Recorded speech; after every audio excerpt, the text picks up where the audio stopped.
Better late than never. Welcome. It's my favorite. Fucking Anton Lander. I really like the bag milk shower. Bag milk. This is Cesus.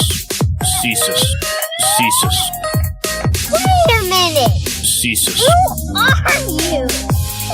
Tyler, your rem check is so fucking sexy. Cesus. Fucking Anton Lander. It's my favorite. Better late than never. It is so fucking sexy. Yes. Welcome, episode 10, Better Late Than Never, brought to you as always by my friends at Arcadia Brewing. Check them out and everything they've got going on at arcadiayeg.com. Check them out on Twitter at Arcadia Brew Co. and on Instagram at Arcadia Brewing Co. You understand? Good. What I'm saying is Arcadia Brew Co. on Twitter, Arcadia Brewing Co. on Instagram. Welcome into a special edition of Better Late Than Never. I don't know why I said that. It's Wednesday afternoon, a little bit breezy in the city, a little bit cold, a little bit snowy, but things are always better after a big Oilers win.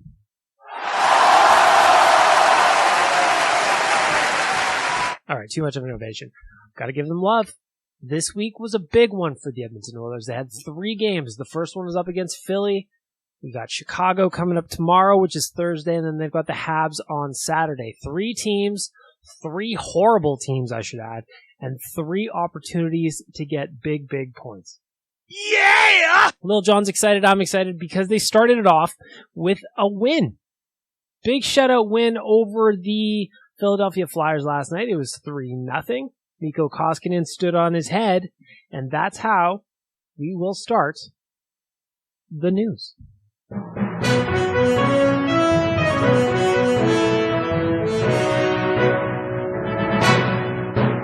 Welcome to the news.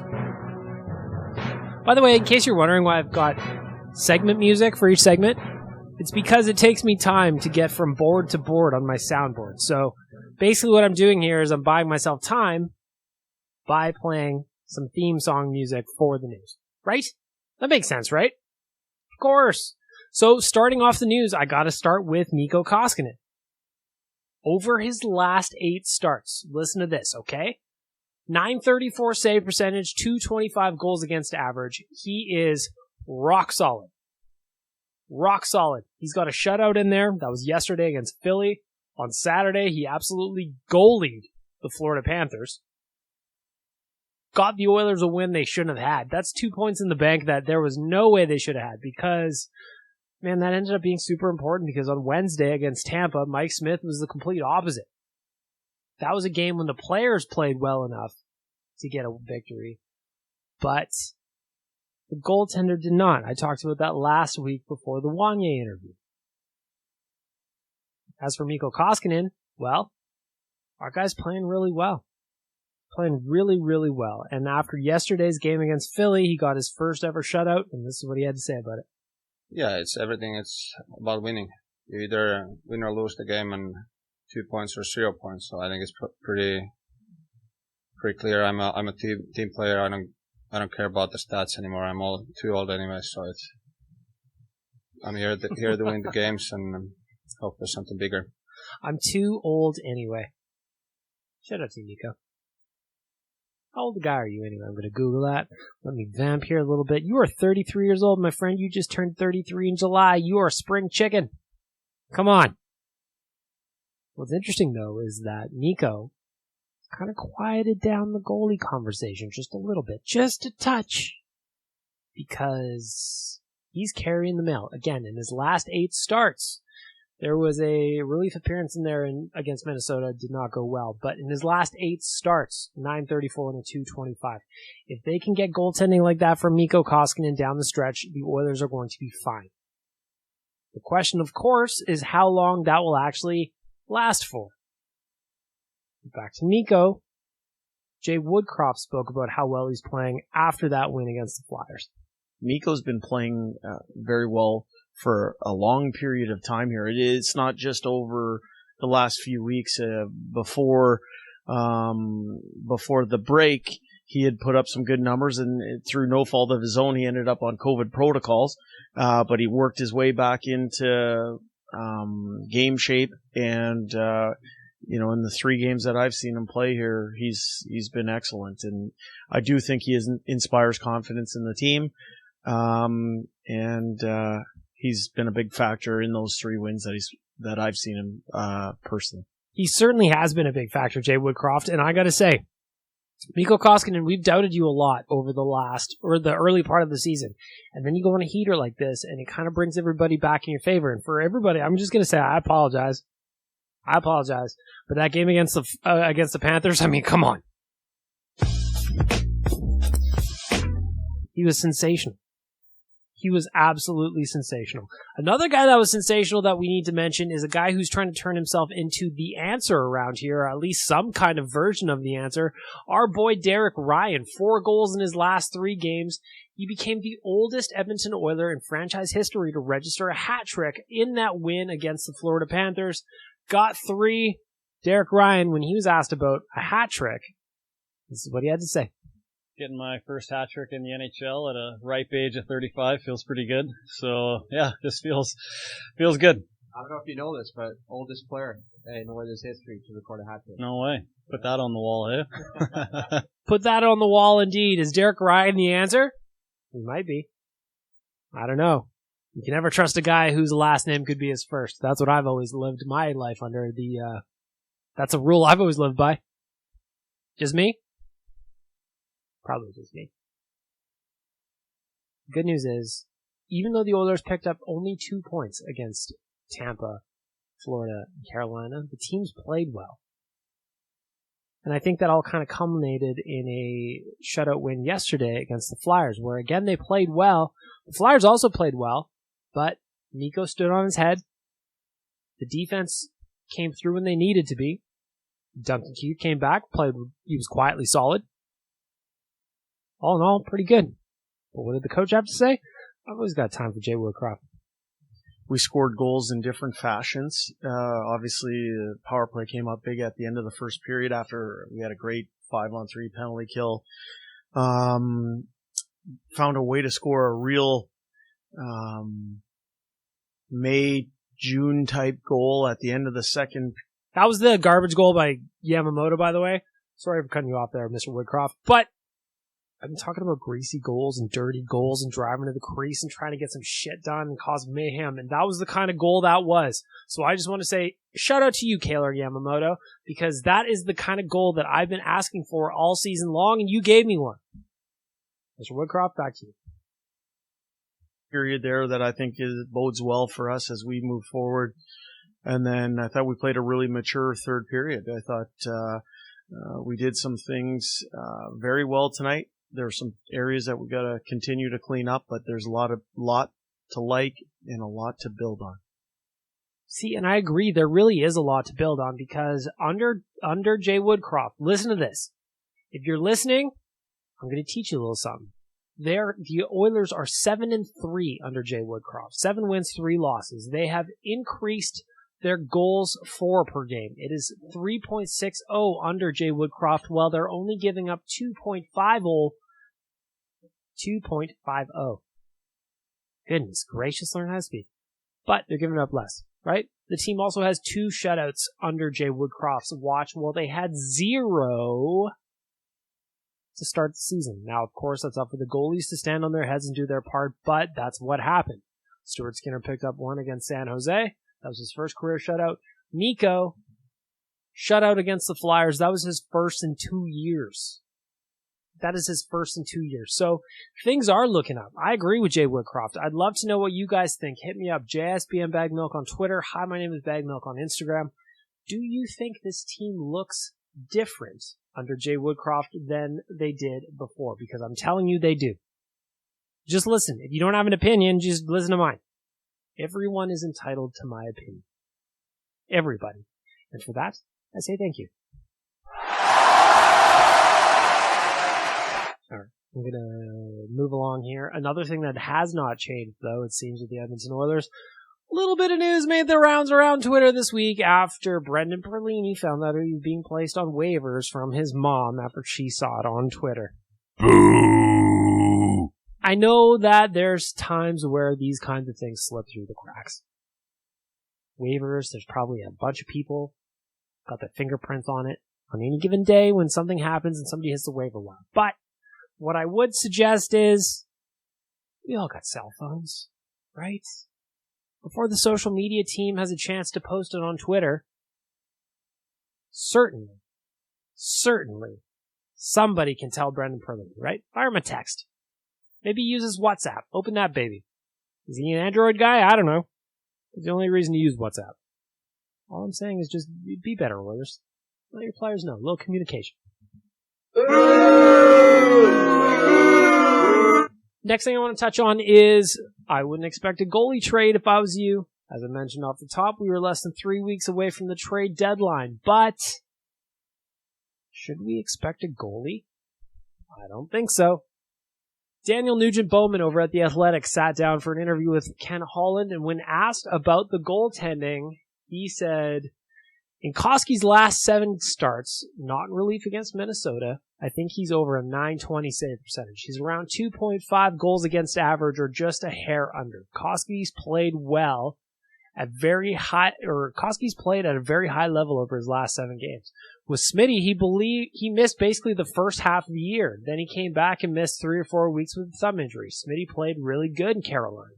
I thought he was really good in the Islanders game. In the Minnesota game, we were giving up too many grade A chances. There were just too many turnovers.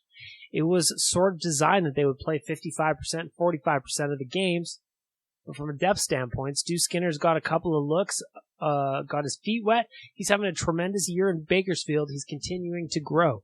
Now that we can get them both going, I believe we're going to get good goaltending.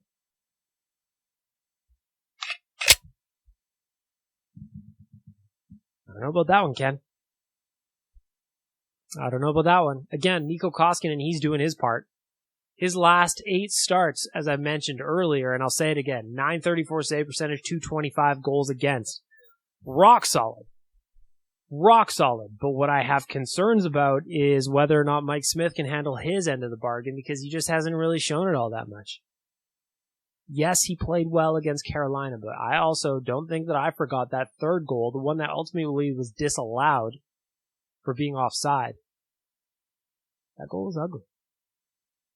That goal was ugly. So don't expect a goalie trade, maybe. Heard a lot about goaltending. Now all of a sudden the guys are starting to step up. Maybe that just quiets things down just a touch. Maybe that quiet thing down just a touch. Other things from Daniel Nugent-Bowman's interview with Ken Holland. Unfortunately, Oscar Klefbom's playing career seems like it may be over. While Holland did admit that Klefbom is starting to feel better just in his personal life, his day-to-day, he finished off that part by saying, I think it's much more pessimistic when it comes to if he's going to play again. Ken Holland, not exactly filling us with confidence when it comes to Oscar Klefbom. Maybe our just abbed hero is just done. That's unfortunate. That's a bummer to me. I would have loved a Kucherov situation where Oscar Klefbom comes back, rises from the ashes like a phoenix. Maybe they lower him from the rafters like Sting in the WWE. Or was it WCW in those days? Maybe they lower him from the rafters, and then here comes Oscar Klefbom for game 1 of the playoffs. Lower down, shirts off, abs are out, the whole crowd goes fucking bananas. I can see it. I don't know if we'll ever will. I don't know if we ever will. Boo! Mm-hmm. Other news, Ryan Nugent-Hopkins is listed as week to week, but a little birdie told me. That he's going to be out for a while. That is a shoulder, could be 4 or 5, 6 weeks. So week to week is the official listing from the Oilers.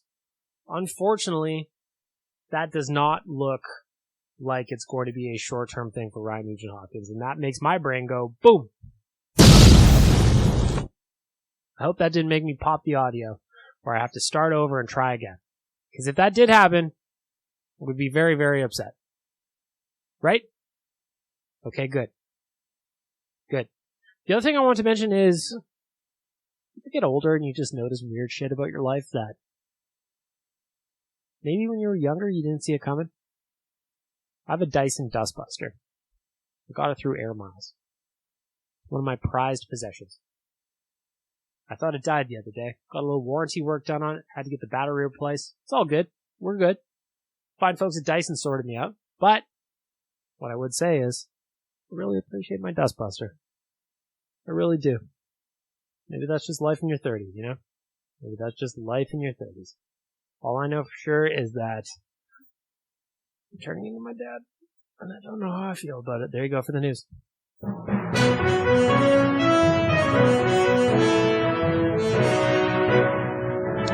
The news! Brought to you by Arcadia Brewing. They're the title sponsor on here, so they're brought to you. Everything's brought to you by Arcadia. Love them. Love them. Again, check them out. ArcadiaYeg.com, Arcadia Brew Co. on Twitter, Arcadia Brewing Co. on Instagram. Got it? Good. Good. Caution! This podcast may contain traces of cheese and cherries. And with that, back to our regular programming. Tomorrow, the Edmonton Oilers are going up against the Chicago Blackhawks. This is another game that I think they should win. The Blackhawks are terrible. But the big story leading into the game is that this is Duncan Keith's first trip back to Chicago after being traded to the Oilers this past offseason. When he was asked about his first trip back, here's what Duncan Keith said. I don't know if it is a matter of how many games you've played in the league. It's just kind of, team's been on the road, and I was skating back home, so had a good skate with the team yesterday, and feel good, so ready to get going tonight. That is the wrong clip. That is the wrong clip, because what I do is I clip things, and you'd think, now, I'm episode 10, I'd start to get used to this, but man, do I suck.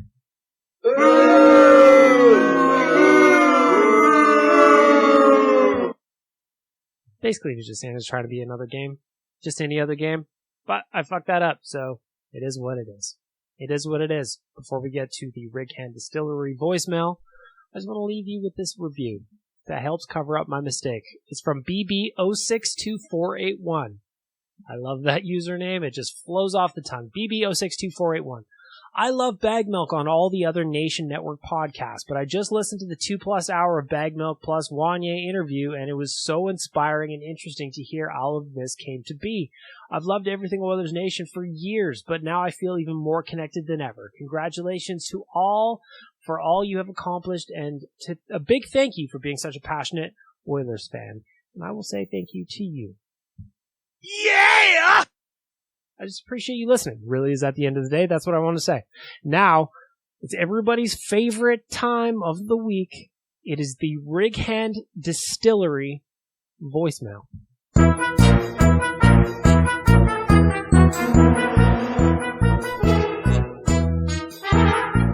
See, I got long music here. Now that I told you my secret that I need this music to switch pages, it all makes sense, doesn't it? It all makes sense. I have got 20 voicemails to get through. I have got 20 voicemails to get through. This is the most ever, so I've got a full slate of voicemails here. You guys had a lot of questions. You had a lot of commentary. I'm sure Donkey Volley is mixed in here somewhere. But I'm excited to get to them, but first I have to tell you about Righand Distillery. If you go to righanddistillery.com, not only will you see their wares on my kitchen table right now where I'm recording this podcast. I've got a bottle of their delicious double-double. I promise you, last weekend, back-to-back matinees, this stuff was an elixir of life for me. It was just a kiss on my taste buds from the gods over at Righand, and I encourage you to go check them out. So again, go to righanddistillery.com, print off the coupon for a tasting tour out at the facility in Nisku. I promise you're going to have a good time. Promise you will. I've done it. And I'll do it again. I'm encouraging you to do the same. The Righand Distillery voicemail starts with message number 1. Hey, Big Milk. So I've been dating this girl for about 6 months now. Oh. And we were discussing, where we could end up together. And she said she would rather end up in Calgary than anywhere else in Canada. Is that grounds to break up with her? Calgary is a beautiful city, though. She would rather end up in Calgary than anywhere else in Canada. No, it's not grounds to break up with her. Young caller. I know who you are based on the voice, but I won't give it away.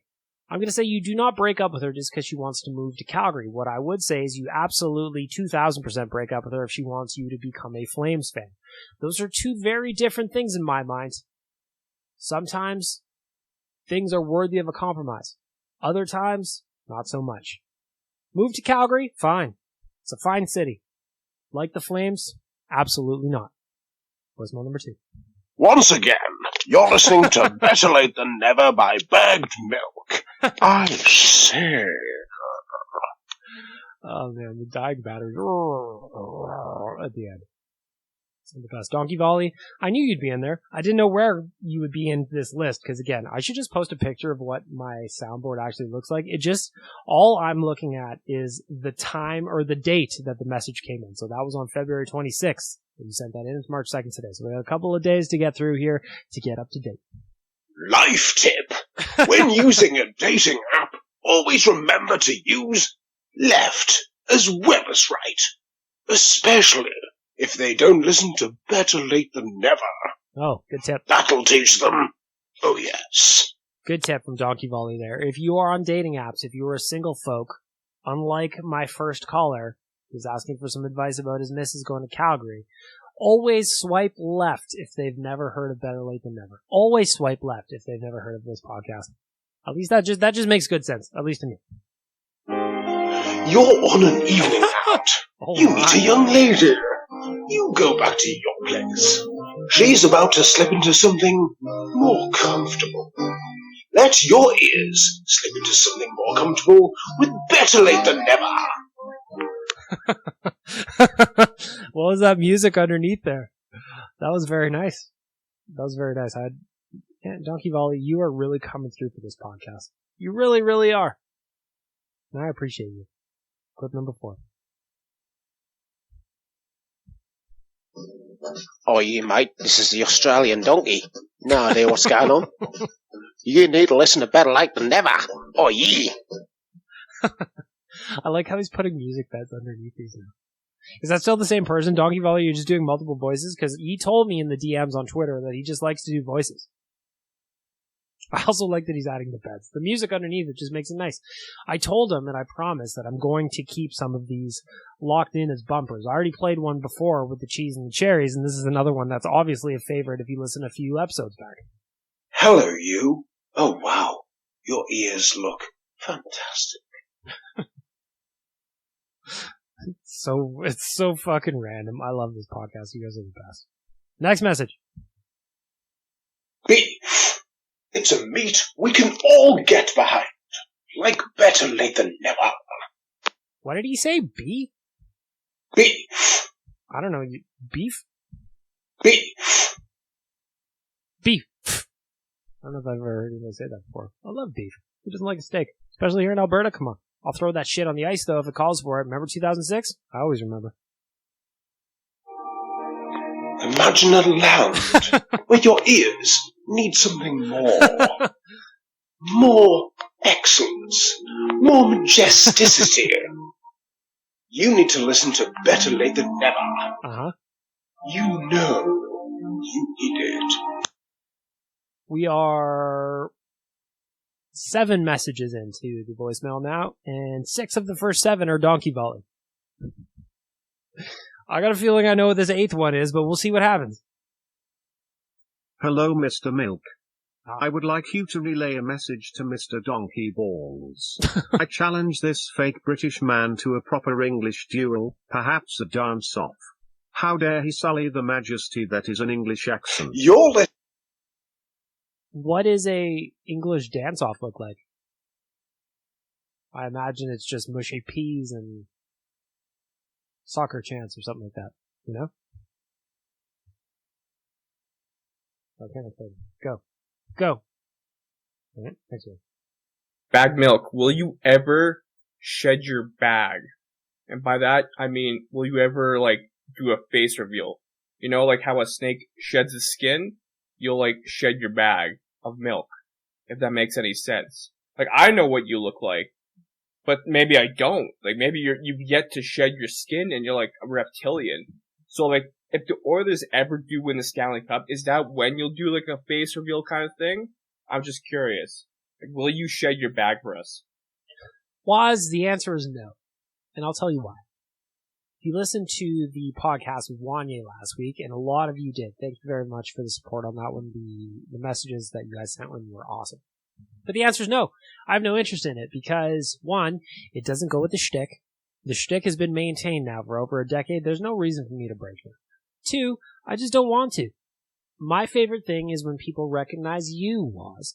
I like when people on social recognize you. And if I ever get a chance where we're out in public and we have an event or we're together and somebody recognizes you, I would much rather see somebody enjoy that moment with you than feel incredibly awkward because that's just how I feel. I'm a shy weirdo, man. But I also have a shtick to maintain. Again, I talked about Banksy on the Wanye interview.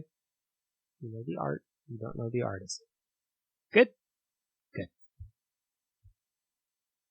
Karaoke time. Turn around. Every now and then he get a little bit terrified. But then he see the look in your eyes. Turn around, bright eyes. Every now and then he fall apart. And I need you now tonight. And I need you more than ever. And if you only hold me tight, we'll be holding forever.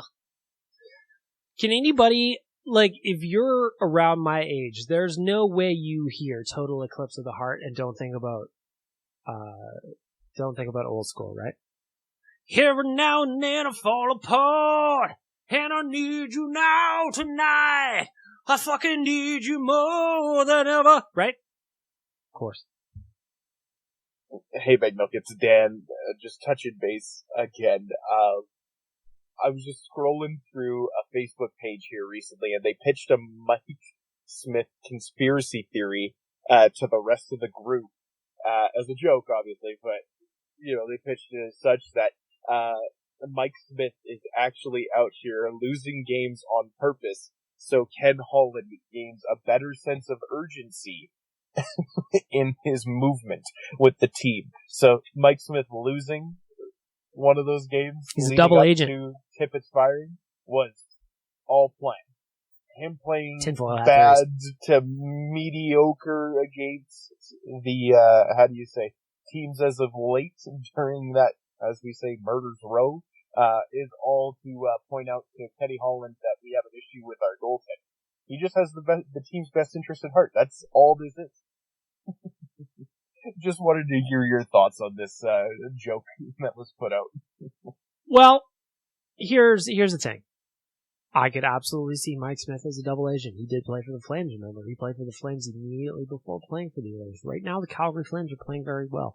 Mike Smith, however, is not playing very well. Could he be sewering the Edmonton Oilers from the inside out of an allegiance he still has and maintains to the Calgary Flames?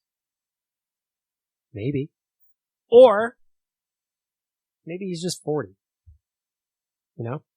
Maybe he's just 40 and he is an old guy now. And this is what we're going to get. Up until Schmitty gets up and running, Schmitty's battling the ability to stop the puck. So we'll see. I hope not, but if he is a double agent, we're on to you. Hey, Begmo. Question for you. For people like myself that are or have been invested in hockey from a fan base perspective for so long, yes, but want to learn it from a more technical lens, how do you usually go about that? Obviously understanding the rules of the game is important and such, but I feel like rules can only bring you so far to understanding the game, because I feel like there's a deeper level to it. How have you established that deeper connection to hockey as a game, as well as how do you ask those important questions? Like, how do you come up with the stuff that you guys ask on Oilers Nation, whether it's you or the other boys? But how do you guys come up with that stuff? Just a general curiosity for life? Really? I don't know. Learning the game on a technical aspect outside of, obviously you need to know the rules to be able to follow it, but I think that can get out of the way pretty quickly. Learning it on a deeper level, it's really how much effort do you really want to put into it. For me, I was fortunate enough when I was growing up, I was able to play hockey. My dad did the whole thing. I played in leagues in the winter. I played summer hockey in the summer. I went to hockey camps. I went to scouting camps and everything I could get into to learn how to be better at what I was doing. And at the time, I thought I was going to make the NHL, but ultimately, as I look back now in my 30s, I was just too lazy. There was no commitment on my part to actually get there. I just thought that having a little bit of natural skill was enough to get me forward. And obviously, nothing in life is that easy. And as a fan, it's the same thing. If you want to learn more about it, like on a deeper level, if you want to dive into learning about the stats and what the possession numbers mean and all that kind of nerdy spreadsheet shit, take some time. Check out some primers on YouTube. Just like anything in life, you can do anything you want on YouTube. As far as I know, you can be a doctor as long as you learned it on YouTube. I hope that answers the question. I didn't really understand it. I'm not that smart overall. And I think that's the biggest takeaway from right now. I'm just not that smart overall. Do a wine tasting segment where you buy the cheapest bottles of wine that you can find and then rate them from 1 to 10.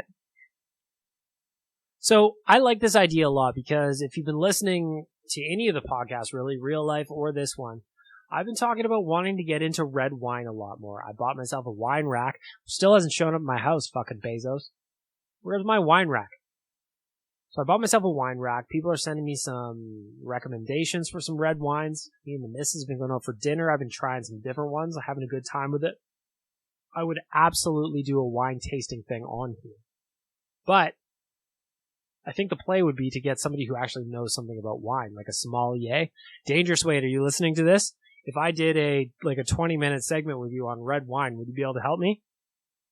I think I need somebody who can teach me, like, what the bouquet of flavors actually means, to quote Jason Stredler. My journey in red wine has just begun. So far, I've overspent on all of the wine that I've bought.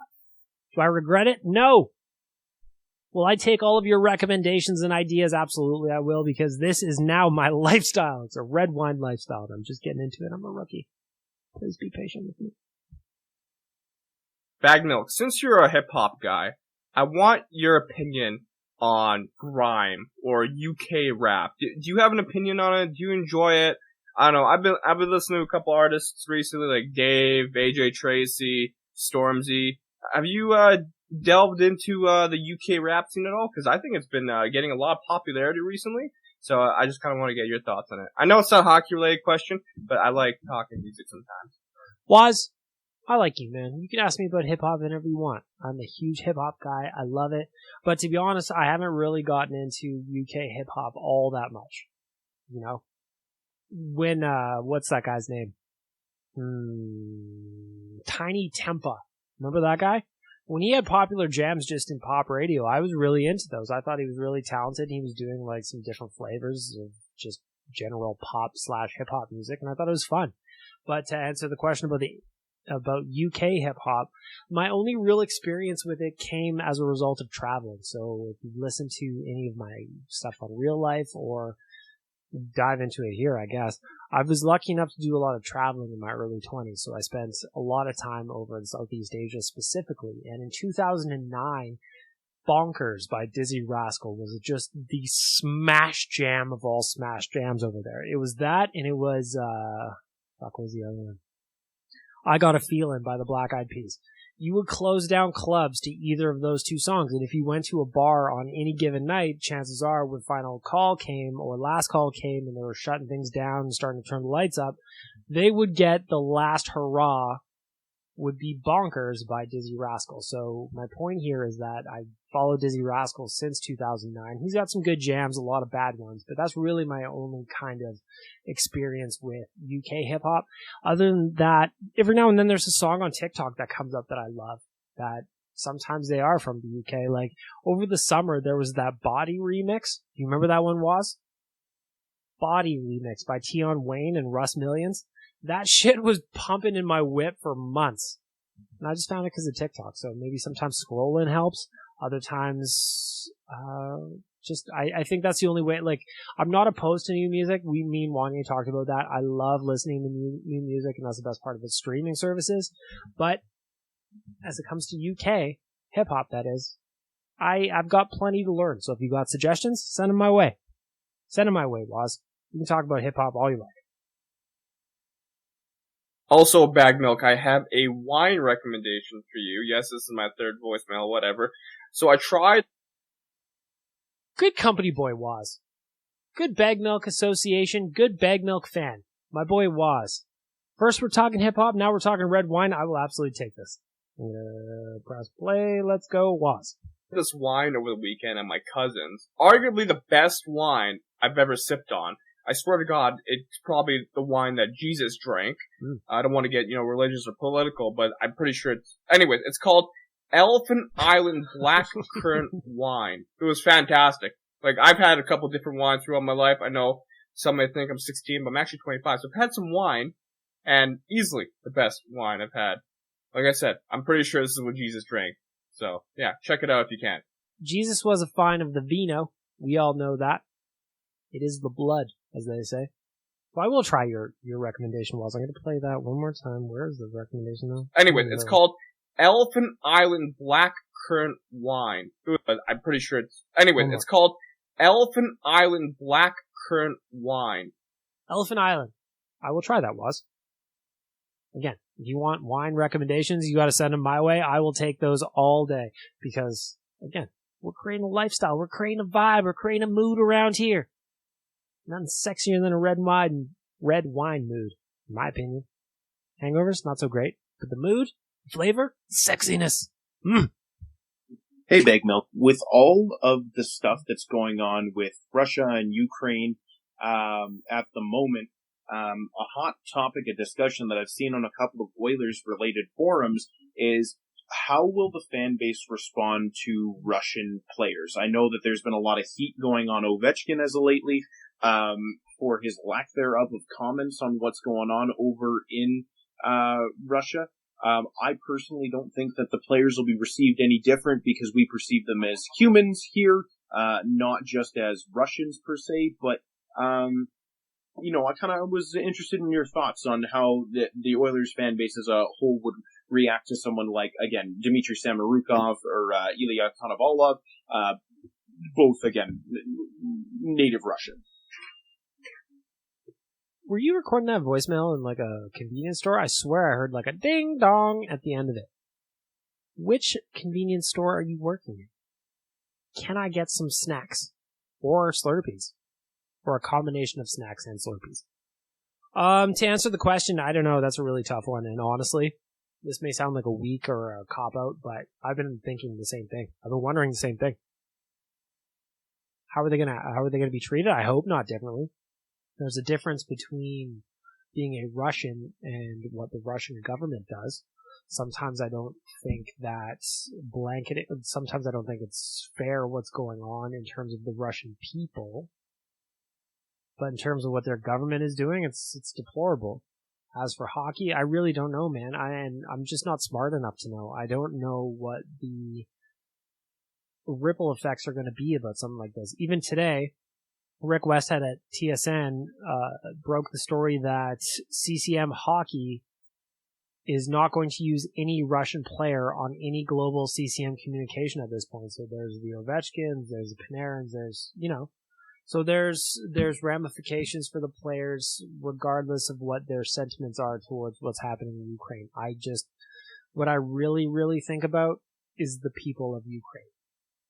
I don't know the answer what's going to happen for the Russian players. I'm not smart enough. I'm not going to pretend that I'm smart enough. Just right now, I'm just thinking about people of Ukraine. Is that a bad answer? That's the only one I got. This is the final notification call from the Investigation Department of Canada Revenue Agency. We tried contacting you several times, but you have ignored those messages. Yes. There is a legal case that has been registered. Don't you find it weird? Have you ever got those robocalls from the CRA or the alleged CRA, which are not at all CRA, where they're like, the only way you can pay this tax bill is in iTunes cards. And you're like, Well, that seems fishy off the jump, but okay, I'm just going to go to Future Shop and I'm going to buy myself $60,000 worth of iTunes cards or whatever the balance is that they say you owe, or you will be in prison. Let's see what else they got to say. Under your name. I want you to get back to me on my department division number this time. If we don't hear a call from you, then we will have to transfer the case to the courthouse and get you arrested. So get back to me as soon as possible. Thank you. Thank you, Robot Lady. I promise I will transfer all of the money I owe in back taxes in iTunes cards. I will give them in Oodle Noodle gift cards. I will give them in bar tabs at Dog Patch. I will give you some promo codes at nationgear.ca. And maybe even a free plug here on Better Late Than Never. I hope that satisfies the tax bill. I hope it does. Hey, Bag Milk, it's Presto again. Well, I think our need should be a right shot D and a left shot D. Push the guys down. If we had Nurse on the top line with, let's say, Sherrod, second line would be Susie and Cece, then our third line would be Keith and Boosh. The best one, I think, on the trade deadline was Rowley. Wouldn't have got hurt. We had a cup. Any Mullback from Chile is absolutely amazing and pairs well with red wine. And I think everyone's going to say just how damn expensive it is and how much the real world sucks. Once again, love the show. Go Oilers. Jay Woodcroft has been amazing. I'd like to say the only part that hasn't been is our power play. I think it's time for Gullickson to go. How does it get worse after the coach comes and the rest of the team gets better? It's absolutely in the tank, standing still. It was just awful against Philadelphia. So go Oilers, go, and I hope I got everything right there. Have a great day. There comes Presto. He's got a lot in that message. So, first of all, for Presto, I asked on Twitter, what deadline priorities do you see the Oilers needing the most? He says left shot D, right shot D. I don't disagree at all, to be honest. I would love to see guys get pushed down. Although, did he say Shabbat on the top right side? That would be a gift, but I don't know that the Senators are going to do that. Wine recommendation, I'm going to write this down. I'll take those all day. Best deadline pickup of Rowley, I like that one too. I didn't have a great one in the mailbag, so this was a mailbag question that I just kind of carried forward. It was like, what was the most memorable deadline day trade for you? And a lot of people said Rowley. That one made a lot of sense. But for me, I remember I was probably in grade 7, grade 8. Mikey York came to town. The Oilers traded for Mikey York, and I remember checking on the computer, just the internet. I think I was probably looking at the Journal website in the library in high school. I saw Mikey York. Couldn't make sense. I don't know why that one always stuck out. But I figured having him come over, that was the answer to the problems that we had then. Simpler times. Simpler times. Hey, Bag Milk, it's Presto again. Well, I think our need should be a right shot D and Stop. At 8. Halt. This one. So, Bag Milk, you asked about the things you wish your younger self knew. And I'm actually going to redirect that question back at you because I'm someone, probably the youngest podcast listener. Welcome. You have. I'm still living with my parents. So, what is something you wish you knew and that you could pass on as wisdom to me before I move out? Oh, okay. So this is now we're talking. You're asking a guy for advice before you move out, still living with your parents. Here's 2 things right off the jump. Real fucking fast, too. 1, do not cheap out on garbage bags. I'm going to say that again. Do not cheap out on garbage bags. When I first moved out, my buddy and I that I lived with, he was my roommate, we went to Walmart, and I remember finding a box that was like 200 garbage bags, and there was 6 cents or some shit like that. When we got home and we filled the garbage, I remember taking the garbage out on the first week, lifted it up out of its holster, out of its can, and there just all the garbage from the bag ripped into the bottom of the garbage can. There's one. Do not cheap out on garbage bags. 2, do not cheap out on toilet paper. You may think as a young man that you can get by with one-ply toilet paper like you don't deserve better. Promise you do. You are only one slip digit away from knowing yourself at a level that you'll never want to get to, and I promise you that will not happen. You do not cheap out on toilet paper. Number 3. If you're going to live with a roommate, sort out the money. Sort out that situation. Who's paying for what? Make sure it's on time.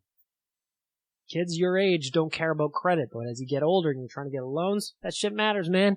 Actually, you know what? Can I just say learn money a little bit, how it works in general? Automate your finances a little bit. Save some cash. I know it's not fun. I know it's a little boring, but I promise it'll be worth it, man. All of a sudden, you've got a nice little nest egg. You meet a girl, move out. Unless you're moving in with a girl right now, or a partner, whatever. Learn a little bit about budgeting. I promise it's going to make your life less stressful. You won't miss things. Be able to afford a bottle of red wine, maybe a box. I don't know. Depends what kind of value you're looking for, Playboy. Recap. 1, don't cheap out on garbage bags. 2, toilet paper, treat yourself. 3, learn a little bit about budgeting and money. Promise it's going to make your life better. And you'll know where everything's going. You'll know how much money you have left to spend on cheese. See how I'm wrapping it around. Last voicemail of the week. Wine recommendations. Biggest question you need to ask yourself is if you want to drink wine to get drunk or to savor it and its nuances. I think I have an idea who this is from, and Dangerous Wade, if this is you, to answer the question is I want recommendations for both. I want to know which red wines I should drink if I'm just going to get banged up, if it's just a night where I've got nothing to do and I want to get a little bit silly. Maybe I want to get a little bit frisky. Maybe I want to open a bunch of bottles of wine, and maybe I just want to have some cheese and be a little basic. What of it? Or I also want to know some wine recommendations on the other side of the ledger where let me paint a picture for you here. It's Wednesday night. I've got an article right for The Nation. It needs to be up first thing in the morning. What will it be? I don't know. I haven't decided yet because I haven't written. I need some inspiration. There. I go to my wine rack. I pull out a nice bottle of red. I pour myself a glass. I set the bottle down beside me on the table and I say, now's the time to create. Now's the time that my mind is lubricated, where all the senses are joined as one. They are all in this together. What red wine will do that? What red wine will get me there? Let's finish the message. 2 very different things. They are. If you just want to enjoy and get drunk, the recommendations for that would be different if you want to learn, appreciate, and know the differences between all the different styles and grapes. I want to know it all. Is that the answer to the question that you want to know? Because that's the reality of it. I want to know which one I can drink if I'm just in, like I said, and I want to get piled up. Maybe I want to feel a little sexy, man. Maybe Miss Milk's over. And I just want to say, hey, you want to have a couple of bottles of wine? We'll make some dinner. That'd be nice. I'm not necessarily saying that we're getting piled up, but maybe. Or what about the flip side? We have that nice dinner. I made something wonderful. I don't have many dishes that I can cook, but I can pull out 1 or 2. And I open a bottle of red wine and I pour her a glass and she says, wow, this is really a special moment. Wow, you are really, really, really good at this. Wow, you've set the tone. What is the recommendation for red wine on that case? You know, I want both. I want to know your party wines, if you're going to do that, I guess. And I also want to know a nice bottle of wine that I can open up for dinner if I have people over. I want to know both. So Dangerous Wade, if that was you, and I believe it was, I am going to say I want to know both. I want to know both. And for that, the Rig Hand Distillery voicemail.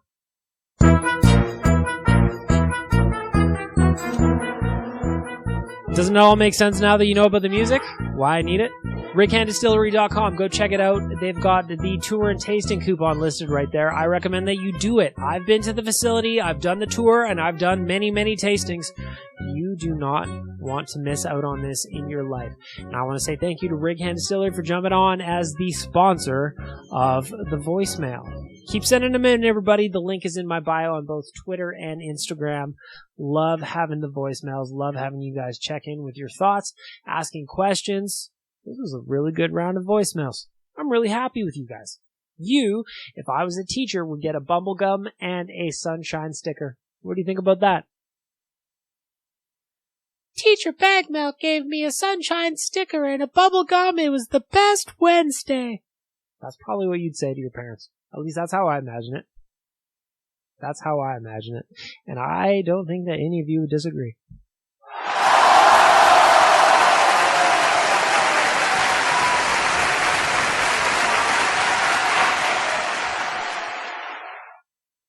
And with that, we're going to wrap up episode 10 of Better Late Than Never. I just want to say thank you guys for being here. Thank you so much for participating in the voicemail, your tweets, your emails. I read them all and I appreciate them.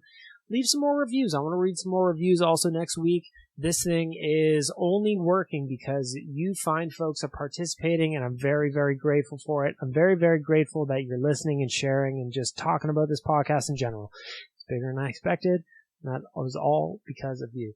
And I also want to thank Arcadia Brewing. They signed on as the title sponsor before I even recorded an episode, and for that, I'm grateful. They are fine folks. Check them out at ArcadiaYeg.com, Arcadia Brew Co. on Twitter, and Arcadia Brewing Co. on Instagram. Keep up with them. Weekend's coming up. Get yourself a cocktail. I'm telling you, Whistling Pig, that beer from Arcadia, whew, it'll change your life. It'll change your life. For Arcadia, for Rick Hand, I'm Bagmilk. Thank you guys for being here. Enjoy the rest of the week. Big games against the Blackhawks coming up this week. 4-2 win coming up on Thursday. 4-2 against the Habs on Saturday because they suck and they are just absolutely terrible, and the Oilers should win both games.